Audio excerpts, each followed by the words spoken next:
ಪ್ರಿಯ ಸ್ನೇಹಿತರೆ, ಮಾಹಿತಿ ಖಜಾನೆಯಿಂದ ಒಂದು ವಿಶೇಷ ಪ್ರಕಟಣೆ. ಮಾಹಿತಿ ಖಜಾನೆಯು ಸ್ವಾತಂತ್ರ್ಯ ದಿನಾಚರಣೆಯ ಪ್ರಯುಕ್ತ ಒಂದು ವಿಶೇಷ ಸ್ಪರ್ಧೆಯನ್ನು ನಿಮಗಾಗಿ ಆಯೋಜಿಸುತ್ತಿದೆ. ಈ ಸ್ಪರ್ಧೆಯಲ್ಲಿ ವಿಜೇತರಾದವರಿಗೆ ನಗದು ಬಹುಮಾನವನ್ನು ನೀಡಲಾಗುವುದು. ಈ ಭಾಷಣ ಸ್ಪರ್ಧೆಯ ವಿಷಯ ಗಳಿಸಿದ ಸ್ವಾತಂತ್ರ್ಯವನ್ನು ಉಳಿಸಿಕೊಳ್ಳುವ ಬಗ್ಗೆ. ಮತ್ತೊಮ್ಮೆ ವಿಷಯ ಗಳಿಸಿದ ಸ್ವಾತಂತ್ರ್ಯವನ್ನು ಉಳಿಸಿಕೊಳ್ಳುವ ಬಗ್ಗೆ. ಈ ಕುರಿತು ನೀವು ಭಾಷಣವನ್ನು ಮಾಡಬೇಕಾಗುತ್ತೆ. ಭಾಷಣದ ನಿಮ್ಮ ಅವಧಿ 10 ನಿಮಿಷಗಳ ಕಾಲ ಇರುತ್ತೆ. 10 ನಿಮಿಷ ಮೀರಿದ್ರೆ ನಾವು ಅದನ್ನ ಕನ್ಸಿಡರ್ ಮಾಡೋದಿಲ್ಲ. ಹಾಗಾಗಿ 10 ನಿಮಿಷ ಮೀರದಂತೆ ನೀವು ನಿಮ್ಮ ಅನಿಸಿಕೆಗಳನ್ನು ಹಂಚಿಕೊಂಡು ನಮಗೆ ಕಳಿಸ್ಕೊಡ್ಬೇಕಾಗುತ್ತೆ. ಮುಖ್ಯವಾದ ವಿಷಯ, ಯಾವುದೇ ವ್ಯಕ್ತಿಗತ ಸಂದೇಶಗಳನ್ನು ಬಳಸುವಂತಿಲ್ಲ. ಹಾಗೆ ಯಾವುದೇ ರಾಜಕೀಯ ವಿಷಯದ ಬಗ್ಗೆ ಈ ಭಾಷಣ ಒಳಗೊಂಡಿರಬಾರದು. ಸ್ವಾತಂತ್ರ್ಯ ದಿನಾಚರಣೆಯ ಪ್ರಯುಕ್ತವಾಗಿರೋದ್ರಿಂದ ಸ್ವಾತಂತ್ರ್ಯಕ್ಕೆ ಸಂಬಂಧಪಟ್ಟಂತೆ ಮಾತ್ರ ನಿಮ್ಮ ವಿಷಯ ಇರಬೇಕಾಗುತ್ತೆ. ಹಾಗಾದ್ರೆ ಹೆಚ್ಚು ತಡ ಮಾಡದೆ ಬರುವ ಆಗಸ್ಟ್ ತಿಂಗಳ 12ನೇ ತಾರೀಕಿನ ಒಳಗೆ ನಿಮ್ಮ ಧ್ವನಿ ಮುದ್ರಣಗಳನ್ನು ವಿಡಿಯೋ ಅಥವಾ ಆಡಿಯೋ ರೂಪಗಳಲ್ಲಿ ನಮ್ಮ ವಾಟ್ಸಾಪ್ ಸಂಖ್ಯೆ 8317439148 ಮತ್ತೊಮ್ಮೆ 8317439148 ಈ ಸಂಖ್ಯೆಗೆ ನೀವು ಕಳಿಸ್ಕೊಡ್ಬೇಕಾಗುತ್ತೆ. ನಿಮ್ಮ ಹೆಸರು, ಹಾಗೆ ನಿಮ್ಮ ಊರು, ಹಾಗೂ ಪ್ರಸ್ತುತ ನೀವೇನ್ ಮಾಡ್ತಾ ಇದ್ದೀರಾ ಅಂತ ಹೇಳಿ ನಂತರ ನಿಮ್ಮ ಭಾಷಣವನ್ನು ಪ್ರಾರಂಭ ಮಾಡಬೇಕಾಗುತ್ತೆ. ತೀರ್ಪುಗಾರರ ಒಂದು ತೀರ್ಮಾನವೇ ಅಂತಿಮ ಆಗಿರುತ್ತೆ. ಹಾಗಾಗಿ ಆಗಸ್ಟ್ 15ರ ಸ್ವಾತಂತ್ರ್ಯ ದಿನದಂದು 2 ಭಾಷಣಗಳು ಪ್ರಸಾರ ಆಗುತ್ತೆ. ಆ 2 ಭಾಷಣಗಳು ವಿಜೇತ ಭಾಷಣಗಳಾಗಿರುತ್ತೆ. ಹಾಗಾಗಿ ಹೆಚ್ಚು ತಡ ಮಾಡದೆ ಯೋಚಿಸಿ, ಕೇವಲ ಸ್ಪರ್ಧೆಗೆಂದಲ್ಲದೆ ನಿಮ್ಮ ಒಂದು ಜ್ಞಾನವನ್ನು ಹೆಚ್ಚಿಸಿಕೊಳ್ಳೋದಕ್ಕೂ ಕೂಡ ಈ ರೀತಿ ಒಂದು ಅಂಶಗಳು ಸಹಾಯಕವಾಗುತ್ತೆ. ನೀವು ಬರೆದುಕೊಂಡು ಮಾಡ್ತಿರೋ ಅದೇನ್ ಮಾಡ್ತಿರೋ ಗೊತ್ತಿಲ್ಲ, ಆದ್ರೆ ವಿಷಯಗಳು ಸಂಪೂರ್ಣವಾಗಿ ಸ್ವಾತಂತ್ರ್ಯಕ್ಕೆ ಸಂಬಂಧಪಟ್ಟಂತೆ ಮಾತ್ರ ಇರಲಿ. ಮತ್ತೆ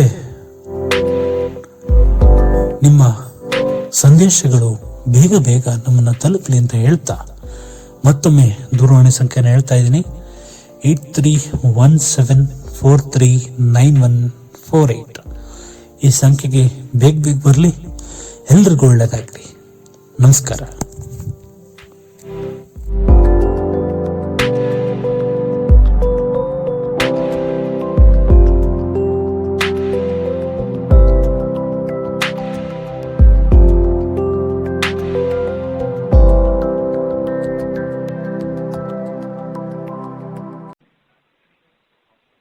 ನೀವೀಗ ಕೇಳುತ್ತಿದ್ದೀರಾ ಮಾಹಿತಿ ಖಜಾನೆಯ ಕಾರ್ಯಕ್ರಮಗಳನ್ನು. ಪ್ರತಿ ಮಂಗಳವಾರ ಹಾಗೂ ಶನಿವಾರಗಳಂದು ಆಲಿಸಿ ಸಾಹಿತ್ಯ ಕಣಜ. ಈ ಮಾಲಿಕೆಯಲ್ಲಿ ಹಲವು ಕಾದಂಬರಿಗಳು ಹಾಗೂ ಕಥೆಗಳನ್ನು ಪ್ರಸಾರ ಮಾಡುತ್ತೇವೆ. ಕೇಳಿ ಸಾಹಿತ್ಯ ಕಣಜ, ಸಾಹಿತ್ಯ ಕಣಜ, ಸಾಹಿತ್ಯ ಕಣಜ, ಸಾಹಿತ್ಯ ಕಣಜ, ಸಾಹಿತ್ಯ ಕಣಜ, ಸಾಹಿತ್ಯ ಕಣಜ. ನೀವು ಕೇಳಿ, ನಿಮ್ಮವರೆಗೂ ಕೇಳಿಸಿ.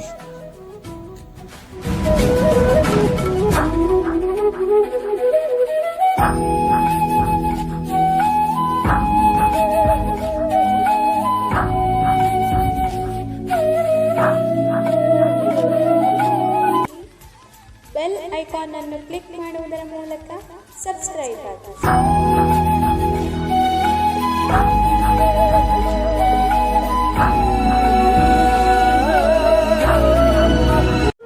ಚಿಗುರಿದ ಕನಸು. ಸೀತಾರಾಮ್. ನಾಳೆ ದಿನ್. ಎಲ್ಲಿ ಹೋದವರು? ಈ ಬಾರಿಯೂ ಅವನ ಜತೆಯಲ್ಲಿ ಶಿವಸಮುದ್ರಕ್ಕೆ ಹೋಗಿ ಅಲ್ಲಿನ ವಿದ್ಯುತ್ ಕೇಂದ್ರದಲ್ಲಿ ಅಭ್ಯಾಸ ಮಾಡಬೇಕು ಎಂಬ ಬಯಕೆಯನ್ನಿರಿಸಿಕೊಂಡಿದ್ದರು.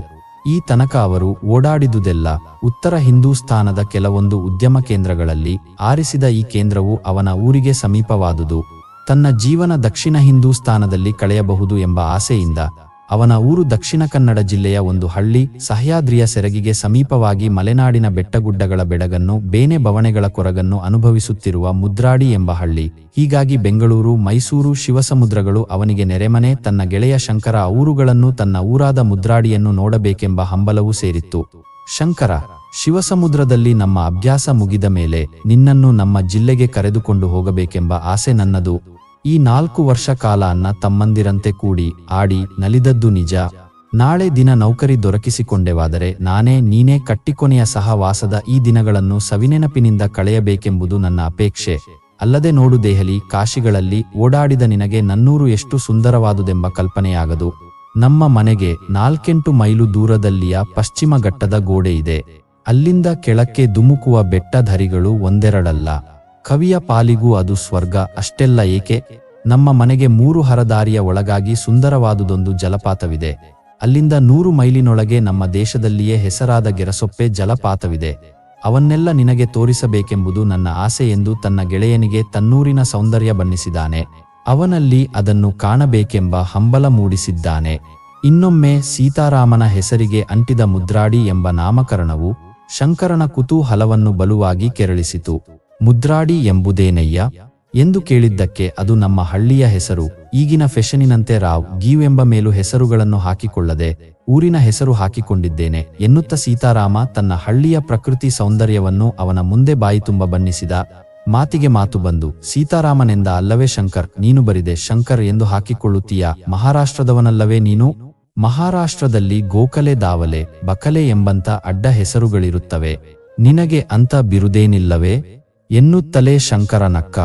ನನ್ನ ತಂದೆ ರಾವ್ ಎಂದು ಹಾಕಿಕೊಳ್ಳುತ್ತಾರೆ. ನಮ್ಮೂರು ಯಾವುದೋ ನನಗೆ ಗೊತ್ತಿಲ್ಲ. ನನ್ನ ತಾಯಿ ಮಾತ್ರ ಮಹಾರಾಷ್ಟ್ರದಲ್ಲಿ ಹುಟ್ಟಿದವಳು. ತಂದೆಯ ಊರು ಬೇರೆಯೇ. ಅವರು ಹುಟ್ಟಿದ್ದು ಮುಂಬಯಿಯಲ್ಲಾದರೂ ಅವರಿಗೆ ಹಿರಿಯರ ಊರು ಮುಂಬಯಿ ಅಲ್ಲ, ಇನ್ನೆಲ್ಲೋ ಅಂತೆ. ಬಿ ಶಂಕರ್ ಎಂದು ಹಾಕುತ್ತೀಯಾ? ಬಿ ಎಂಬುದೇನು? ತಂದೆ ಹಾಗೆ ಬಳಸುತ್ತಿದ್ದಾರೆ, ನಾನು ಬಳಸುತ್ತಿದ್ದೇನೆ. ನಾನು ಬಹುದಿನ ಬಿ ಎಂಬುದು ಬೊಂಬಾಯಿಯ ಪ್ರಥಮಾಕ್ಷರ ಎಂದು ತಿಳಿದಿದ್ದೆ. ನಾನು ಅದೇನೆಂಬ ಗೊಂದಲಕ್ಕೆ ಹೋಗಿರಲಿಲ್ಲ. ಬಲು ಹಿಂದೊಮ್ಮೆ ನಮ್ಮ ಅಪ್ಪನಿಗೆ ಬಂದ ಕಾಗದವೊಂದನ್ನು ಕುತೂಹಲದಿಂದ ತೆಗೆದು ಓದಿದೆ.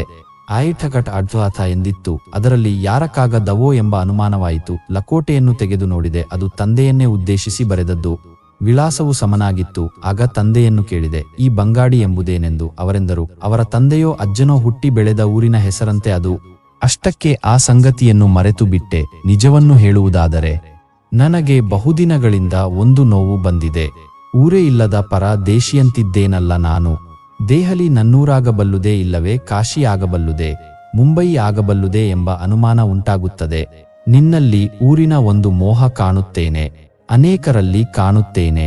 ನನಗೂ ನನ್ನದೊಂದು ಊರು ಇರಲಾರದೆ ಎಂಬ ಆಸೆಯಾದರೂ ದೆಹಲಿ ಅದಲ್ಲ ಎನ್ನುತ್ತದೆ ಮನಸ್ಸು. ನೋಡು, ನಮ್ಮ ಜಿಲ್ಲೆಯಲ್ಲಿಯೂ ಅಂಥ ಒಂದು ಹಳ್ಳಿ ಇರಬೇಕು. ಎಲ್ಲಿ ಏನು ಎಂಬುದು ತಿಳಿಯದು, ಆದರೆ ಬಂಗಾಡಿ ಎಂಬ ಹೆಸರು ಪರಿಚಿತ. ಬಂಗರೆಂಬ ಜೈನ ಅರಸುಗಳು ನಮ್ಮ ಜಿಲ್ಲೆಯಲ್ಲಿ ಆಳಿದ ಕಾಲ ಒಂದಿತ್ತು. ಆದ್ದರಿಂದ ಆ ಹೆಸರು ಬಂದಿತೋ ಏನೋ. ಆ ಹೆಸರು ನನ್ನ ಹಳ್ಳಿಯ ಸಮೀಪವೇ ಇರುವ ಜನ್ನಾಡಿ, ಹಾಲಾಡಿ, ಹಾರಾಡಿ ಎಂಬ ಹಲವಾರು ಹೆಸರುಗಳಂತಿದೆ. ಅದರಂತೆ ಇದು ಒಂದಿರಬೇಕು. ಇದ್ದರೆ ಎಷ್ಟು ಚೆನ್ನ. ಹಾಗಿದ್ದರಂತೂ ನಮ್ಮ ಜಿಲ್ಲೆಯನ್ನು ನೋಡಿ ನಿನಗೆ ಹುಚ್ಚ ಹಿಡಿದೀತು. ಈ ಸಂಭಾಷಣೆ ನಡೆದದ್ದು ಅವರಿಬ್ಬರು ಒಂದು ದಿನ ಸಂಜೆ ಊರ ಹೊರಗಿನ ಬೇಲಿಗೆ ಸಂಚಾರಕ್ಕೆ ಹೊರಟ ದಿನ. ಇಬ್ಬರು ಗಂಗೆಯ ತಡಿಗೆ ಹೊರಟಿದ್ದರು. ಜತೆಯಲ್ಲಿ ನಡೆದು ಆಚೀಚಿನ ಪೈರು ತುಂಬಿದ ಗೋಧಿಯ ಹೊಲಗಳನ್ನು ನೋಡುತ್ತಾ ನದಿಯ ದಂಡೆಯ ಮೇಲೆ ಹೋಗಿ ಕುಳಿತರು. ನದಿಯ ನೀರಂತೆ ಇಬ್ಬರ ಮನಸ್ಸು ಶಾಂತವಾಗಿ ಉಲ್ಲಾಸಕರವಾಗಿ ಹರಿಯುತ್ತಲಿತ್ತು. ಸೀತಾರಾಮನ ಊಹೆಯನ್ನು ಕೆರಳಿದ ಅವೊಂದು ಮಾತು ಶಂಕರನ ಮನಸ್ಸಿನಲ್ಲಿ ಹಿರಿಯ ಒಂದು ಆಸೆಯನ್ನೇ ಹುಟ್ಟಿಸಿದ ಹಾಗೆ ಕಾಣುತ್ತದೆ. ತನಗೂ ಒಂದು ಹುಟ್ಟೂರಿದೆ. ತನ್ನ ಹಿರಿಯರು ಹುಟ್ಟಿ ಬೆಳೆದು ನಲಿದು ಮಣ್ಣುಗೂಡಿದ ತಾವು, ತನ್ನದು ಎಂದು ಹೆಮ್ಮೆ ಪಡಬಹುದಾದ ತಾವು, ತನ್ನ ಕುಲಕ್ಕೆ ರಕ್ತ ಮಾಂಸಗಳ ಅಸ್ತಿತ್ವವನ್ನು ತಂದುಕೊಟ್ಟು ಕಾಳು ಕಡ್ಡಿಯಿಂದ ಪೋಷಿಸಿ ಬಣ್ಣದ ಬೆಡಗುಗಳಿಂದ ರಂಜಿಸಿ ಜೀವನವನ್ನು ಅರಳಿಸಿ ಬದುಕನ್ನು ಬೆಳಗಿಸಿದ ಊರು. ಅದು ದಿಲ್ಲಿ ಮುಂಬಯಿಗಳ ಬಾಡಿಗೆ ಮನೆಯಾಗಿರಲಾರದು. ಆದಾವುದೆಂದು ತಾನು ತಿಳಿಯಬೇಕು. ಸಾಧ್ಯವಾದರೆ ಅದನ್ನು ನಾನು ಕಾಣಲೇಬೇಕು. ಒಂದು ದಿನವಾದರೂ ಆ ನೆಲದಲ್ಲಿ ನಲಿದಾಡಬೇಕು. ಹಿರಿಯರ ಸ್ಮರಣೆಯಾದರೂ ತನ್ನ ಜೀವನದಲ್ಲಿ ಸ್ಫುರಿಸುವಂತೆ ಮಾಡಬೇಕು. ಆ ಹಳ್ಳಿ ಎಂಥದೇ ಇರಲಿ, ಅದು ನನ್ನದು. ಗೆಳೆಯನ ಮುದ್ರಾಡಿಯಂತೆ ಅದು ಸುಂದರ ಸೀಮೆಯಾದರೆ ಲೇಸೆ ಆಯಿತು. ಬದಲು ಅದು ಬೆಂಗಾಡಾಗಿದ್ದರೂ ತನ್ನವರನ್ನು ಹುಟ್ಟಿಸಿ ತನ್ನ ಮಡಿಲೊಳಗೆ ಹಾಕಿಕೊಂಡ ಆ ನೆಲವನ್ನು ತಾನು ಕಾಣಬೇಕು ಎಂಬ ಆಸೆ ಉದಯಿಸಿತು ಮನಸ್ಸಿನಲ್ಲಿ. ವಿರಾಮದ ಹರಟೆಯಲ್ಲಿ ಹುಟ್ಟಿದ ಈ ಆಸೆಯ ಗಿಡ ತರುಣ ಶಂಕರನ ಮನಸ್ಸಿನಲ್ಲಿ ಭಾವಾವೇಶದ ಅಮಲನ್ನುಂಡು ಬೆಳೆಯಿತು. ಸಂಶೋಧಕರಂತೆ ತನ್ನ ಕುಲವೃಕ್ಷವನ್ನು ಹುಡುಕಿ ನೋಡುವ ಚಪಲವಾಯಿತು. ಆದರೆ ಈ ಆಸೆಯಲ್ಲಿ ತಾಳಮೇಳವಿಲ್ಲದೆ ಕಾಣಿಸಿದ ಭಾಗವೊಂದೇ. ಸೀತಾರಾಮ ಕನ್ನಡ ಜಿಲ್ಲೆಯವ, ಕನ್ನಡ ಆಡುತ್ತಿದ್ದಾನೆ. ಬೇರೆ ಒಂದು ನುಡಿಯೂ ಬರುತ್ತದೆ. ತನ್ನ ತಾಯ್ನುಡಿ ಮರಾಠಿಯಾಗಿದೆ. ಹಿರಿಯರ ನುಡಿಯೂ ಅದೇ ಇದ್ದಿರಬಹುದೇ? ತನ್ನ ನಾಡಿನ ಮಮತೆಗೂ ನುಡಿಯ ಒಲುಮೆಗೂ ಹೊಂದಿಕೆ ಬಂದೀತೆ ಎಂಬ ಅನುಮಾನ. ಆದರೆ ಮನಸ್ಸನ್ನು ಕದಲಿಸುವಂತ ಪ್ರಶ್ನೆಗಳೇನಲ್ಲ. ಕನಸುಗಳಲ್ಲಿ ಹೆಚ್ಚು ಕಡಿಮೆಗಳಂತೆ ಇದು ಒಂದು. ಅಂತೂ ಬಂಗಾಡಿ ಎಂಬ ಊರೊಂದು ಇದ್ದರೆ ಅದನ್ನು ತಾನು ನೋಡಲೇಬೇಕು ಎಂದುಕೊಂಡು ಅದು ಚೆನ್ನಾಗಿದ್ದರೆ ತನ್ನ ತಂದೆಗೂ ತಾಯಿಗೂ ಹೇಳಬೇಕು. ಅಪ್ಪ, ಅಷ್ಟು ಚೆನ್ನಾದ ಊರಿದ್ದು ಎಲ್ಲ ಮರೆತವರ ಹಾಗೆ ದಿಲ್ಲಿಗೆ ಜೋತು ಬಿದ್ದಿದ್ದೀರಲ್ಲ ಎನ್ನುವ ಹಂಬಲ ಅವನದು. ಅದಕ್ಕೆ ಕಾರಣವೆಂದರೆ ದಿಲ್ಲಿ ಅವರ ಊರೆನಿಸುವುದಾದರೂ ಅವನದ್ದೆಂದೂ ಆಗಿರಲಿಲ್ಲ. ವರ್ಷ ವರ್ಷಕ್ಕೆ ಬದಲಿಸುವ ಬಾಡಿಗೆಯ ಮನೆ ಅವನ ಮನೆ ಎಂದೇನಿಸಿರಲಿಲ್ಲ. ತಂದೆಯ ನೌಕರಿಯ ಬಡತಿಯಿಂದ ಬಾಡಿಗೆ ಮನೆಯ ವೈಶಾಲ್ಯ ಬೆಳೆದಿರಬಹುದು. ಮನೆಗೆ ಹೂದೋಟ ಸೇರಿರಬಹುದು. ಸುಂದರರಾಯರು ಸೆಕ್ರೆಟೇರಿಯಲ್ ಉಪಕಾರ್ಯದರ್ಶಿಗಳಲ್ಲೊಬ್ಬರು. ಹಾಗಾಗಿ ದೊಡ್ಡ ಮನೆಯನ್ನೇ ಗಳಿಸಿದ್ದಾರೆ. ಈಗ ಅದರ ಸುತ್ತ ಸುಂದರವಾದ ಉದ್ಯಾನವೂ ಇದೆ. ಮುಖ್ಯವಾದೊಂದು ರಸ್ತೆಯ ಮಗ್ಗುಲಿಗೇನೆ ಈ ಮನೆ ಇದೆ. ಅವನ ತಾಯಿ ಪ್ರತಿಮೆಗಂತೂ ತನ್ನ ಗೆಳತಿಯರಿಗೆ ಅದನ್ನು ತೋರಿಸಿದಷ್ಟು ತೃಪ್ತಿಯಿಲ್ಲ. ಅವಳ ಹಿಗ್ಗಿಗೆ ಮೇರೆಯೇ ಇಲ್ಲ. ಅಷ್ಟಿದ್ದರೂ ಶಂಕರನಿಗೆ ಮಾತ್ರ ಅತೃಪ್ತಿ. ಅವನ ಪಾಲಿಗೆ ತಾವು ಚಿರಪ್ರವಾಸಿಗಳೆಂದು ಕಾಣುತ್ತಿದೆ. ಈ ಎಲ್ಲ ಬದಲಿಸಿದ ಮನೆ ನೆಲಗಳನ್ನು ಕಂಡು ತಾವು ಮುಂಬಯಿಯಲ್ಲಿ 3ನೇ ವರ್ಗದ ರೈಲು ಡಬ್ಬಿಯಲ್ಲಿ ಪ್ರವಾಸ ಮಾಡುತ್ತಿದ್ದೆವು. ಅನಂತರ ಇಂಟರಿಗೆ ಬಂದೆವು. ದೆಹಲಿಗೆ ಬಂದು ಸೇರಿದ ಮೇಲೆ ಯಗಟತ ಪ್ರವಾಸ ತೊಡಗಿದೆ. ರೈಲು ಡಬ್ಬಿ ಶುಚಿಯಾಗಿದೆ. ಆದರೆ ಅದು ಮನೆಯಲ್ಲ, ಮತವಲ್ಲ. ತಾವು ಸಂಚಾರಿಗಳೇ ಎಂದು ತೋರುತ್ತದೆ. ಇಂತೆಲ್ಲ ಅತೃಪ್ತ ಜೀವನಕ್ಕೆ ಸೀತಾರಾಮನ ಉತ್ತರ ಕಾಯುತ್ತಿದ್ದಾನೆ ಅವನು. ವ್ಯಾಸಂಗ ಮುಗಿಸಿ ಕಾಶಿಯಿಂದ ದೆಹಲಿಗೆ ಬಂದದ್ದಾಗಿದೆ. ಅವನೆನ್ನುವ 1ನೇ ತರಗತಿಯ ರೈಲ್ವೆ ಡಬ್ಬಿಗೆ ಸೀತಾರಾಮನು ಇಂದೋ ನಾಳೆಯೋ ಬರಬೇಕು. ಅವನನ್ನು ಶಿವಸಮುದ್ರಕ್ಕೂ ಕನ್ನಡ ಜಿಲ್ಲೆಗೂ ಕರೆದೊಯ್ಯಬೇಕು. ಅವನ ಹುಟ್ಟೂರನ್ನು ತೋರಿಸಿಕೊಡಬೇಕು. ಅದು ದೊರೆತರೆ ಅವನ ಹಸಿವಿಗೆ ತಕ್ಕ ಪರಿಹಾರ. ಈಗೀಗ ಶಿವಸಮುದ್ರಕ್ಕಿಂತ ಮುಖ್ಯವಾಗಿ ಕನ್ನಡ ಜಿಲ್ಲೆಯನ್ನು ನೋಡಬೇಕೆಂಬ ಬಯಕೆ ಉಂಟಾಗಿದೆ. ಹುಟ್ಟೂರಾದ ಬಂಗಾಡಿ ಎಂಬುದಿದ್ದರೆ ಕಾಣಬೇಕೆಂಬ ಹಂಬಲದಿಂದ. ಇದಕ್ಕೆ ಕಡಿಮೆಯಾಗದಂತಹ ಇನ್ನೊಂದು ಆಂತರಿಕ ಬಯಕೆಯ ಅವನನ್ನು ಕಾಡುತ್ತಿದೆ. ಅದು ಇತ್ತೀಚಿನಿಂದ. ಅವನ ವಯೋಗುಣಕ್ಕೆ ತಕ್ಕುದಾದ ಬಯಕೆ ವಿಚಿತ್ರವಾದುದೇನಲ್ಲ. ಅವನಿಗೆ ಈಗ 24 ವಯಸ್ಸು. ಅವನ ಸ್ನೇಹ ಈತನಕ ಮಿತ ಸಂಖ್ಯೆಯ ಗೆಳೆಯರಲ್ಲಿ ಹಂಚಿಹೋಗಿತ್ತು. ಅವರೆಲ್ಲ ಇವನಂತ ತರುಣರು, ಸಹಪಾಠಿಗಳು, ಸಮವಯಸ್ಕರು. ಅವರ ಸಂಭಾಷಣೆಗಳಲ್ಲಿ ಆಗಾಗ ವಿಲಾಸ ಶೃಂಗಾರದ ಮಾತುಕತೆಗಳು ಚೆಲ್ಲಾಡುವುದು ಸ್ವಾಭಾವಿಕ. ಅಂಥ ಸಂಭಾಷಣೆಗಳಿಗೆ ಶಂಕರನ ನಾಲಿಗೆ ಹಿಮ್ಮೆಟ್ಟುತ್ತದೆ. ಭಾಗವಹಿಸುವ ಸಾಹಸವಿಲ್ಲ. ನಾಲಗೆ ತಡೆದು ಕುಳಿತರೂ ಕಿವಿ ಕಣ್ಣು ಕುಳಿತಿರುವುದಿಲ್ಲ. ಹೃದಯದ ಅಂತರಾಳವು ಸುಮ್ಮನಿರುವುದಿಲ್ಲ. ವ್ಯಾಸಂಗದೆಡೆಯಲ್ಲಿ ಅಹುದೋ ಅಲ್ಲವೋ ಎಂಬಷ್ಟು ಮೆಲುನಡೆಯಿಂದ ಶೃಂಗಾರದ ಬಯಕೆ ಕಾಲಿರಿಸಿತು. ವಿಶ್ವವಿದ್ಯಾಲಯದ ಆವರಣದಲ್ಲಿ ಸಂಜೆ ವಿಹರಿಸುವಾಗ ವನಪುಗಾತಿಯರನ್ನು ಕಾಣುತ್ತಾನೆ, ಚೆಲುವೆಯರನ್ನು ಕಾಣುತ್ತಾನೆ. ಅವರ ವಿಚಾರಗಳಲ್ಲಿ ತನ್ನ ಗೆಳೆಯರು ಆಡುತ್ತಿದ್ದ ಲಘು ನುಡಿಗಳನ್ನು ಕೇಳುತ್ತಾನೆ. ಇವನಾಗಿ ಮಾತನಾಡದಿರುತ್ತಿದ್ದರೇನು? ಸಂಭಾಷಣೆಯಲ್ಲಿ ಭಾಗವಹಿಸದಿದ್ದರೇನು? ಮನದಾಸೆ ಬೆಳೆಯುವುದಕ್ಕೆ ಅಂಥ ದೃಶ್ಯಗಳೆಲ್ಲ ಸಹಜ ಪುಷ್ಟಿಯನ್ನು ಕೊಡುತ್ತವೆ. ಅದು ಬಲಿಯ ತೊಡಗಿದ ಪ್ರಸಂಗ ಬೇರೆ. ಹಿಂದಿನ ವರ್ಷದ ಬೇಸಿಗೆ ರಜೆಯಲ್ಲಿ ದೆಹಲಿಯ ಮನೆಗೆ ಬಂದಾಗ ಸಣ್ಣದೊಂದು ಘಟನೆ ನಡೆಯಿತು. ಅವರ ಮನೆಯೆಂದರೆ ಪ್ರತಿಮಾ ದೇವಿಯ ಅನೇಕ ಮಿತ್ರರು ಬಂದು ಹೋಗುವಂತ ತಾವು. ಮನೆಯ ದಿವಾನಖಾನೆಯ ವರಾಂಡಾದ ಉದ್ಯಾನದಲ್ಲೂ ಪ್ರತಿ ಸಂಜೆ ಎಂಬಂತೆ ಮಹಿಳೆಯರ ಸಭೆ ಸೇರುತ್ತದೆ. ಹಿಂದಿನ ವರ್ಷ ಬಂದಾಗಲೂ ಇಂಥ ಸಭೆಗಳಿರುತ್ತಿದ್ದುವು. ಅದು ನಿತ್ಯದ ನೋಟ. ಹಾಗೆ ಬರುವವರಲ್ಲಿ ಸುಂದರರಾಯರ ಸ್ನೇಹಿತರಾದ ಜಯರಾಮರ ಮನೆಯವರು ತೀರಸಲಿಗೆ ಯುಳ್ಳ ಸ್ನೇಹಿತರು. ಅವರು ತಮಿಳು ದೇಶದವರು. ಜಯರಾಮ ನಮ್ಮ ರಾಯರನ್ನು ಮನೆಗೆ ಬಂದು ಒಮ್ಮೆಯಾದರೂ ಭೇಟಿಯಾಗಬೇಕು. ಇಬ್ಬರದು ಒಂದೇ ಆಫೀಸು. ರಾಯರಿಗೆ ಸಮಾನವಾದ ಕೆಲಸ ಅವರದ್ದು. ಕೆಲಸದ ನೆರವಿಗೂ ನಿತ್ಯದ ಸ್ನೇಹಕ್ಕೂ ಒದಗುವಂತ ವ್ಯಕ್ತಿ ಅವರು. ಮನೆಯ ಯಜಮಾನರಲ್ಲಿರುವ ಬಳಕೆ, ಸ್ನೇಹ, ಸಲಿಗೆಗಳು ಮನೆಯೊಡತಿಯರೊಳಗೆ ಇದ್ದೇ ಇದೆ. ಮಿಸೆಸ್ ಜಯರಾಮ್ ಪ್ರತಿಮೆಯ ಮಿತ್ರರ ಗುಂಪಿನಲ್ಲಿ ಮುಖ್ಯಳು. ಆಕೆಯ ಸ್ವಂತ ಹೆಸರು ಏನಿದ್ದರೂ ಮಿಸೆಸ್ ಜಯರಾಮ್ ಎಂದು ಕರೆಯುವುದೇ ಅಲ್ಲಿನ ರೂಢಿ. ಪ್ರತಿಮೆಯಂತೆಯೇ ಪ್ರತಿಷ್ಠೆ, ವಾಗಾಡಂಬರ, ವೇಷಾಡಂಬರ ಎಲ್ಲವನ್ನೂ ಪ್ರದರ್ಶಿಸುವವಳು. ಅವರ ಸ್ತ್ರೀ ಸಮಾಜದಲ್ಲಿ ಹಿಂದೂಸ್ತಾನಿ, ಇಂಗ್ಲಿಷುಗಳನ್ನು ನೀರು ಕುಡಿದಷ್ಟು ಸುಲಭದಿಂದ ಆಡುತ್ತಾಳೆ. ಆದರೆ ತನ್ನ ಮಕ್ಕಳೊಡನೆ ಆಡುವ ಮಾತು ಅಚ್ಚ ತಮಿಳು. ತಾನು ಬರುವಾಗ ಒಬ್ಬಳೇ ಬರುವುದೆಂಬುದೂ ಇಲ್ಲ. ಜತೆಗೆ 4 ಮಕ್ಕಳು ಬಂದೇ ತೀರಬೇಕು. ಅವರಲ್ಲಿ ಹಿರಿಯಾಕೆಯೇ ವರಲಕ್ಷ್ಮಿ. ಅವಳು ನೋಟಕ್ಕೆ ತುಸು ಕಡುವಾಗಿದ್ದರೂ ಲಕ್ಷಣವಂತಳಾದ ಹುಡುಗಿ. ದೊಡ್ಡ ಕಣ್ಣುಗಳು, ತಿದ್ದಿತೀಡಿದ ಹುಬ್ಬು, ಎಲೆಯಾಕಾರದ ಮುಖ, ದೀರ್ಘವಾದ ಕೇಶರಾಶಿ. 18-20ರಷ್ಟು ವಯಸ್ಸು. ಆಕೆ ವೀಣೆ ನುಡಿಸಬಲ್ಲಳು, ಬಾಯಿಯಿಂದ ಹಾಡಬಲ್ಲಳು. ಸಿನೆಮಾ ಗಾನವನ್ನಂತೂ ಚೆನ್ನಾಗಿ ಹಾಡುತ್ತಾಳೆ. ಇಂಟರ್ಮೀಡಿಯೇಟ್ ಪರೀಕ್ಷೆ ಮುಗಿಸಿದ್ದಾಳೆ. ಪ್ರತಿಮೆ ಮತ್ತು ಮಿಸೆಸ್ ಜಯರಾಯರ ಹರಟೆಗಳಲ್ಲಿ ಭಾಗಿಯಾಗುವವಳು ಆಕೆ. ಅವರ ಕುಟುಂಬ ದಿಲ್ಲಿಯಲ್ಲೇ ಕೆಲವು ವರ್ಷಗಳಿಂದ ವಾಸವಾಗಿತ್ತು. ಅವರ ಮನೆ ಈ 3 ವರ್ಷಗಳಿಂದ ಪ್ರತಿಮೆಯ ನೆರೆಮನೆಯಾಗಿದೆ. ಮೊದಲಿನಿಂದ ಆ ಮನೆಯವರು ಈ ಮನೆಗೆ ಬಂದು ಹೋಗುತ್ತಿದ್ದರು. ಈ ಹುಡುಗಿ ಸ್ಪಷ್ಟವಾಗಿ ಶಂಕರನ ಗೋಚರಕ್ಕೆ ಬಂದದ್ದು ಇತ್ತೀಚೆಗೆ. ತಾಯಿ ಪ್ರತಿಮೆ ಮಗನನ್ನು ಕರೆದು ಮಿಸ್ ಜಯರಾಮ್ ಇವಳು ಎಂದು ಪರಿಚಯ ಮಾಡಿಕೊಟ್ಟ ಮೇಲೆ ಜನರ ಹಿಂಡು ಬಂತೆಂದರೆ ಶಂಕರನಿಗೆ ಅಳುಕು. ಕೋಣೆಯನ್ನು ಬಿಟ್ಟು ಏಳಲಾರ. ಮನೆಗೆ ಬಂದವರೊಡನೆ ಸಲುಗೆಯಿಂದಲೂ ವರ್ತಿಸಲಾರ. ವರಲಕ್ಷ್ಮಿ ತಾನಾಗಿ ಅವನನ್ನು 1-2 ಬಾರಿ ಮಾತನಾಡಿಸಿದ್ದರು. ಚುಟುಕಿನ ಉತ್ತರದಿಂದಲೇ ಸಂಭಾಷಣೆ ಮುಗಿಸಿದ್ದ. ಹಿಂದನ ವರ್ಷ ರಜೆಗೆ ಶಂಕರ ಮನೆಗೆ ಬಂದಿದ್ದಾಗ ಪ್ರತಿಮೆಯ ಮನೆಯವರಿಗೆ 2-3 ಬಾರಿ ಜಯರಾಮರ ಮನೆಯಲ್ಲಿ ಔತಣವಿತ್ತು. ಶಂಕರ ಉಪಾಯವಿಲ್ಲದೆ ಅಲ್ಲಿಗೆ ಹೋಗಿದ್ದ. ಅವರ ಮನೆಯ ನಡವಳಿಕೆಗೂ ತಮ್ಮ ಮನೆಯ ನಡವಳಿಕೆಗೂ ಇರುವ ವ್ಯತ್ಯಾಸವೇ ಶಂಕರನ ಕಣ್ಣನ್ನು ತೆರೆದದ್ದು. ತಮ್ಮ ಮನೆಗೆ ಬಂದಾಗ ಮಿಸೆಸ್ ಜಯರಾಮ್ ತೀರ ಅರ್ವಾಚೀನಳಂತೆ ವರ್ತಿಸುತ್ತಿದ್ದರು. ಅವರ ಮನೆಯಲ್ಲಿ ಅದು ಹಬ್ಬ ಹುಣ್ಣಿಮೆಗಳು ಬಂದಾಗ ಹಳೆಯ ಸಂಪ್ರದಾಯಗಳನ್ನ ಬಿಡದೆ ಅನುಸರಿಸಿಕೊಂಡು ಬರುತ್ತಿದ್ದಳು. ಆಗೆಲ್ಲ ತಮಿಳು ದೇಶದ ಮರಿಯೇ ಅವರ ಮನೆ ಆಗುತ್ತಿತ್ತು. ಶಂಕರನ ಪಾಲಿಗೆ ಇವೆಲ್ಲವೂ ಹೊಚ್ಚ ಹೊಸತು. ಅವರ ಮನೆಯಲ್ಲಿ ಹಳೆಯ ಕಟ್ಟಳೆಗಳ ಬೇರು ಬುಡವೊಂದೂ ಕಾಣುವುದಕ್ಕಿಲ್ಲ. ಹೆಚ್ಚೆಂದರೆ ದಿಲ್ಲಿಯ ಹಬ್ಬ ಹುಣ್ಣಿಮೆಗಳ ರೀತಿ ಕಾಣುತ್ತಿತ್ತು.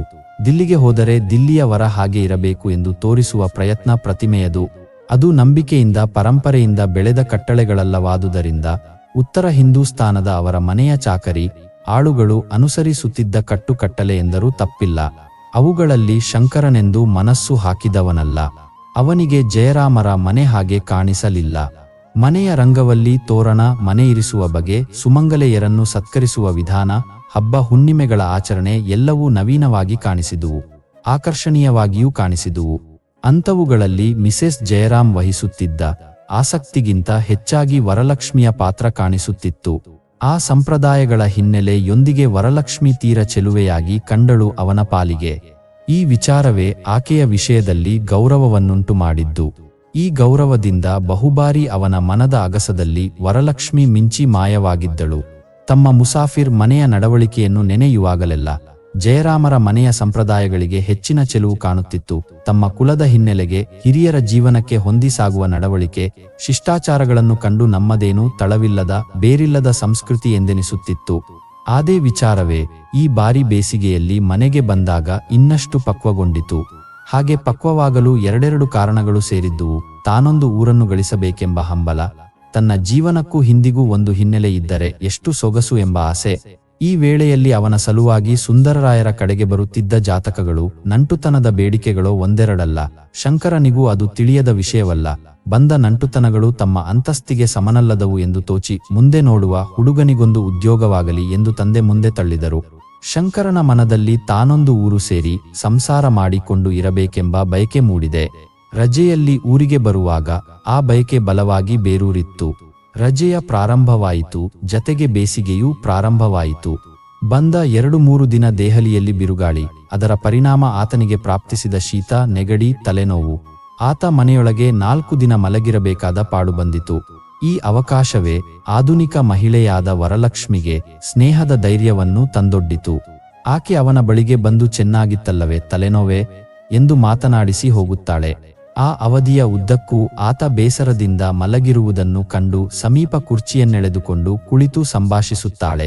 ಅದಕ್ಕೆ ಶಂಕರ ತೋರಿದ ಸಲುಗೆಯ ಕಾರಣವಾಯಿತು. ಆ ಸಲುಗೆಗೆ ಅವನಿಗೆ ಅವಳಲ್ಲಿ ಉಂಟಾದ ಆಸಕ್ತಿಯೇ ಕಾರಣ. ಈ ಆಸಕ್ತಿಯನ್ನು ತಡೆಯುವ ಇಲ್ಲವೇ ಅಪಾರ್ಥಗಳನ್ನು ನೆನೆಯುವ ರೀತಿ ಆ 2 ಮನೆಯವರದ್ದೂ ಆಗಿರಲಿಲ್ಲ. ಪ್ರತಿಮೆಗೆ ವರಲಕ್ಷ್ಮಿ ತನ್ನ ಸೊಸೆಯಾದರೇನು ಎಂಬ ವಿಚಾರವೂ ಹೊಳೆದಿತ್ತು. ಆ ವಿಚಾರದಲ್ಲಿ ಅವಳು ಪ್ರತ್ಯಕ್ಷ ಮಾತನಾಡಲು ಮಿಸಸ್ ಜಯರಾಮರವರ ಮನೆಯ ಸಾಂಪ್ರದಾಯಿಕತೆ ತಡೆಯಾಗಿತ್ತು. ತಮ್ಮಂತೆ ಅವರು ಹೊರಗೆ ಕೊಸ್ಮಾಪಾಲಿಟನರಂತೆ ವರ್ತಿಸುತ್ತಿದ್ದರೂ ಹಳೆಯ ಶಿಷ್ಟಾಚಾರ ಬಿಡದವರು. ಮದುವೆಯ ವಿಚಾರದಲ್ಲಿ ತಮ್ಮ ಕುಲ ನೆಲೆಗಳಿಗೆ ಗಂಟು ಬೀಳತಕ್ಕವರು ಎಂಬ ಅಭಿಪ್ರಾಯ ಅವಳಲ್ಲಿ ಮೂಡಿತ್ತು. ಈ ಅವಧಿ ಶಂಕರ ಊರಿಗೆ ಬಂದು 15 ದಿನಗಳಾದುವು. ಎಲ್ಲಿ ವರಲಕ್ಷ್ಮಿಯೊಡನೆ ಸ್ನೇಹವೂ ಅಭಿಮಾನವೂ ಬೆಳೆದು ಬಂದಿತು. ಅಳತೆ ತಪ್ಪಿದ ಸಲುಗೆ ಅವರಲ್ಲಿ ಕಾಣಿಸದಾದರೂ ಅಂತರಂಗದ ಇಂಗಿತ ಹೇಳುವಷ್ಟು ಬಯಕೆಗಳನ್ನು ಉಭಯತರ ಕಣ್ಣುಗಳು ಸೂಚಿಸಿದುವು. ಆಕೆಯನ್ನು ಬಾಯನ್ನು ತೆರೆಯುವ ಸಾಹಸ ಇಬ್ಬರಿಗೂ ಬಂದಿರಲಿಲ್ಲ. ಕೇಳಲೇ ಎಂಬ ಆಸೆ ಶಂಕರನಲ್ಲಿ ಮೂಡಿತು. ತನ್ನ ತಂದೆ ತಾಯಿಗಳನ್ನು ಈ ವಿಷಯದಲ್ಲಿ ಕೇಳಬೇಕು ಎಂಬ ಯೋಚನೆ ಅವನಿಗೆ ಹೊಳೆಯಲಿಲ್ಲ. ಒಂದು ದಿನ ಶಂಕರ ತನ್ನ ಆಸೆ ತಡೆಯದ್ದಕ್ಕೆ ತನ್ನ ಗೆಳೆಯರ ನೇಕರ ಪ್ರಣಯ ಸಾಹಸಗಳನ್ನು ಕೇಳಿ ಧೈರ್ಯಗೊಂಡವನಂತೆ ಚಿಕ್ಕದೊಂದು ಕಾಗದ ಬರೆದ. ಬಣ್ಣ ಬೆಡಗಿಲ್ಲದ ಮಾತಿನಲ್ಲಿ, ನನಗೆ ಬರೆಯಲು ಧೈರ್ಯವಿಲ್ಲ. ನನ್ನ ಊಹೆ ತಪ್ಪಿದ್ದರೆ ಕ್ಷಮಿಸು. ಈ ಕಾಗದವನ್ನು ಹರಿದು ಹಾಕು. ನೀನು ನನ್ನಲ್ಲಿ ಆಸಕ್ತಳಾಗಿದ್ದೀಯಾ ಎಂದು ನನ್ನ ಊಹೆ. ನನಗಂತೂ ನಿನ್ನ ಗೆಳೆತನದ ಬಾಯಾರಿಕೆ ಉಂಟಾಗಿದೆ. ನಿನಗೆ ಒಪ್ಪಿಗೆಯಾದರೆ ಕಾಗದ ಬರೆ, ಇಲ್ಲವಾದರೆ ಇಲ್ಲಿಗೆ ಮರೆಯೋಣ. ಕ್ಷಮಿಸು ಎಂದು ಬರೆದದ್ದಾಯಿತು. ಅದನ್ನು ಅವಳಿಗೆ ಕೊಡುವ ದಾರಿ ಹೊಳೆಯಲಿಲ್ಲ. ಆ ಸಂಜೆ ವರಲಕ್ಷ್ಮಿ ಮನೆಗೆ ಬಂದಾಗ ಒಂದು ಕಾದಂಬರಿಯ ವಿಚಾರದಲ್ಲಿ ಮಾತುಕತೆ ಬಂದಿತು. ಅದು ಬಲು ಒಳ್ಳೆಯ ಗ್ರಂಥ. ನಾನು 3 ಓದಿದ್ದೇನೆ. ಪ್ರತಿ ನನ್ನಲ್ಲಿದೆ. ಓದು ಯಾದರೆ ಕೊಡುತ್ತೇನೆ ಎಂದು ಹೇಳಿದ. ಓದಬಹುದಲ್ಲ ಎಂದು ನಕ್ಕು ನುಡಿದಳು ವರ. 1 ಅವಳೆದುರಿಗೇನೆ ಗ್ರಂಥ ಹುಡುಕಿ ತಂದ. ಅದರ ಹಾಳೆಯನ್ನು ತಿರುವಿದ. ತನ್ನ ಪತ್ರವನ್ನಿರಿಸಿದ. ಕೊಡುವಾಗ ಕ್ಷಮೆಯೊಡನೆ ಎಂದ. ಆಗ ಅವನ ಮುಖ ತಗ್ಗಿದ್ದುದನ್ನು, ಧೈರ್ಯಗುಂದಿದ್ದುದನ್ನು ಅವಳು ಕಂಡಳು. ಕಾರಣವೇನೋ ಇರಬೇಕು ಎನಿಸಿತು. ಹೊರಗೆ ತೆರೆದ ಬಾಗಿಲ 10 ಗಜದಾಚೆ ಅವರ ಹಿರಿಯರ ಸಭೆ ನಡೆಯುತ್ತಿತ್ತು. ವರಲಕ್ಷ್ಮಿ ಪುಸ್ತಕವನ್ನು ಹಿಡಿದಳು. ಕುಡಿಮೀರಿ ನಿಂತಿದ್ದ ಕಾಗದ ಕಾಣಿಸಿತು. ಪುಸ್ತಕವನ್ನು ಸವರುತ್ತ ಏನೇನೋ ವಿಚಾರ ಹರಟತೊಡಗಿದಳು. ಶಂಕರನಿಗೆ ಪುಸ್ತಕ ಸಭೆಗೆ ಹೋಗಿ ಬಹಿರಂಗವಾದರೆ ಏನು ಗತಿ ಎಂಬ ಭೀತಿ. ಆದರೆ ವರ ಹಾಗೆ ಮಾಡಲಿಲ್ಲ. ನಿಮಿಷದಲ್ಲಿ ಇಂಗಿತ ಅರಿತವಳಂತೆ ಪತ್ರ ಅಲ್ಲಿಂದ ಮಾಯಕಗೊಳಿಸಿದಳು. ಅದರ ಹಾಳೆಗಳನ್ನು ತಿರುವು ಯಾವಾವುವೋ ಬರಹಗಾರರ ಕುರಿತು ಮಾತನಾಡತೊಡಗಿದಳು. ಆ ಸಂಜೆ ಅವಳು ಮಹಿಳಾ ಸಭೆಯನ್ನು ಸೇರದೆ ಬೇಸರದ ನೆಪ ಹೇಳಿ ತನ್ನ ಮನೆಗೆ ಹೊರಟು ಹೋದಳು. ಶಂಕರ ತಾನು ಪಾರಾದೆ ಎಂದು ತಿಳಿದ. ತನ್ನ ಕಾಗದದ ಪ್ರತಿಫಲವೇನೆಂದು ಅವನಿಗೆ ತಿಳಿಯದು. ಆ ದಿನ ಸರಿಯಿತು. ಮರುದಿನ ಬಂದಿತು. ವರಲಕ್ಷ್ಮಿ ಮನೆಗೆ ಬರಲಿಲ್ಲ. ಹಾಗೆ 2-3 ದಿನಗಳು ಸರಿದರೂ ವರಲಕ್ಷ್ಮಿ ಕಾಣೆ. ಒಮ್ಮೆಗೆ ಶಂಕರನ ಆಶಾಭಂಗವಾದಂತಾಯಿತು. ಒಂದು ದಿನ ಅಶೋಕ ರಸ್ತೆಯ ವರ್ತುಲವೊಂದರ ಬಳಿ ಆಸನದಲ್ಲಿ ಕುಳಿತಿದ್ದ ಉದಾಸೀನನಾಗಿ ಶಿವಸಮುದ್ರದ ಯೋಚನೆಯನ್ನು ನೆನೆಯುತ್ತಿರುವಾಗಲೇ ಆಕೆಯ ಚಿಂತೆಯು ಅವನನ್ನು ಬಾಧಿಸುತ್ತಿತ್ತು. ತಿರುಗಿ ವರಲಕ್ಷ್ಮಿಗೆ ಮುಖವನ್ನು ತೋರಿಸಲಾರೆ ಎಂದನಿಸುತ್ತಿತ್ತು. ಸೀತಾರಾಮ ಬಂದಿದ್ದರೆ ಬೇಗನೆ ಊರು ಬಿಡಬಹುದಿತ್ತು. ಈ ಪ್ರಸಂಗವನ್ನು ಮರೆಯಬಹುದಿತ್ತು ಎಂದು ಎನಿಸುತ್ತಿರುವಾಗಲೇ ಒಬ್ಬ ಬಾಲಕನು ಅವನ ಬಳಿಗೆ ಬಂದು ನಿಂತ. ಕಿರಿಯ, 18 ವಯಸ್ಸಾಗಬಹುದು. ಎಲ್ಲೋ ಅವನನ್ನು ಕಂಡ ನೆನಪು. ಎಲ್ಲೆಂದು ನೆನಪಾಗದು. ಆತನಾಗಿಯೇ ಶಂಕರನನ್ನು ಮಾತನಾಡಿಸಿದ. ಏನು ಇಲ್ಲಿ ಒಬ್ಬರೇ? ಕುಳಿತಿರಿ ಎಂದು ಕೇಳಿದ. ಕುಳಿತೆ. ನೀನು ಯಾರು? ಎಲ್ಲೋ ಕಂಡ ನೆನಪಾಗುತ್ತದಲ್ಲ. ನಿಮ್ಮ ಮನೆಗೆ ಬಂದಿದ್ದೇನಲ್ಲ ಹಲಕೆಲವು ಬಾರಿ, ಮಿಸೆಸ್ ಜಯರಾಮರ ಜತೆಗೆ. ಅವರ ಮನೆಯವನೇ? ಮನೆಯವನಲ್ಲ, ಅಲ್ಲಿಯ ಕೆಲಸದವನು. ಹಾಗೋ ಎಂದು ಸಂಭಾಷಣೆ ಮುಗಿಸಿದ. ಅಷ್ಟಕ್ಕೆ ಹುಡುಗ ಒಂದು ಕಾಗದ ಕೊಡುತ್ತವರು ಕೊಟ್ಟಿದ್ದು ನಿಮ್ಗೆ, ಅದನ್ನು ಕೊಡುವುದಕ್ಕೆ ಬಂದೆ. ಮನೆಯಲ್ಲಿ ಕೊಡಲು ಹೋಗಬೇಡ ಎಂದಿದ್ದಳು ವರಲಕ್ಷ್ಮಿಯಮ್ಮ. ಉತ್ತರವೇನಾದರೂ ಇದ್ದರೆ ಅದನ್ನು ನಾನೇ ಬಂದು ಕೊಂಡು ಹೋಗುತ್ತೇನೆ ಎಂದ.